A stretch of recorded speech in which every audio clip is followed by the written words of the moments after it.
महाराष्ट्र राज्याचे उपमुख्यमंत्री आणि राष्ट्रवादी काँग्रेस पक्षाचे अध्यक्ष अजितदादा पवार यांचं आज दुर्दैवी अपघाती निधन झालं।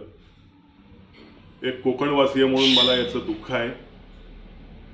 आदरणीय अजितदादांच्या आठवणी माझ्या बाबतीमध्ये भरपूर आहेत।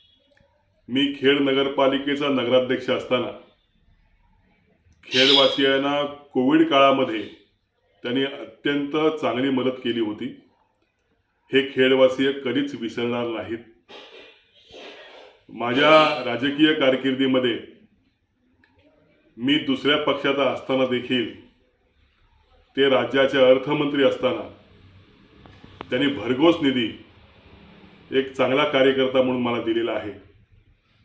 सातत्याने त्यांनी मला प्रोत्साहित केलेलं आहे आणि सातत्याने त्याने मला पुढे जाण्याच्या संदर्भात मार्गदर्शन केलेलं आहे।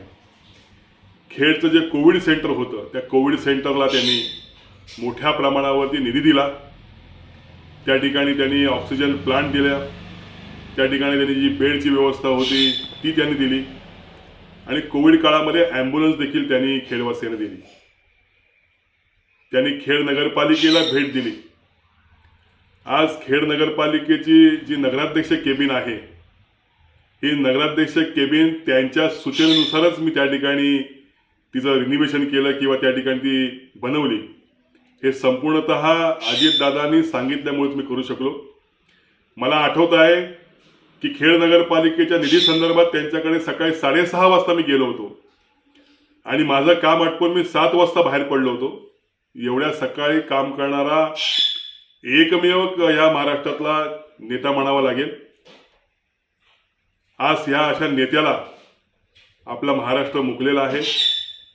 महाराष्ट्राचं हे मोठं नुकसान आहे, हे कधीही भरून येणार नाही।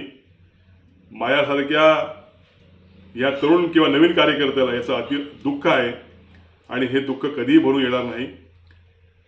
अजितदादा, तुमचा आदर्श, तुमचे काम करण्याची पद्धत याचा आदर्श घेऊन पुढे आम्ही वाटचाल करू।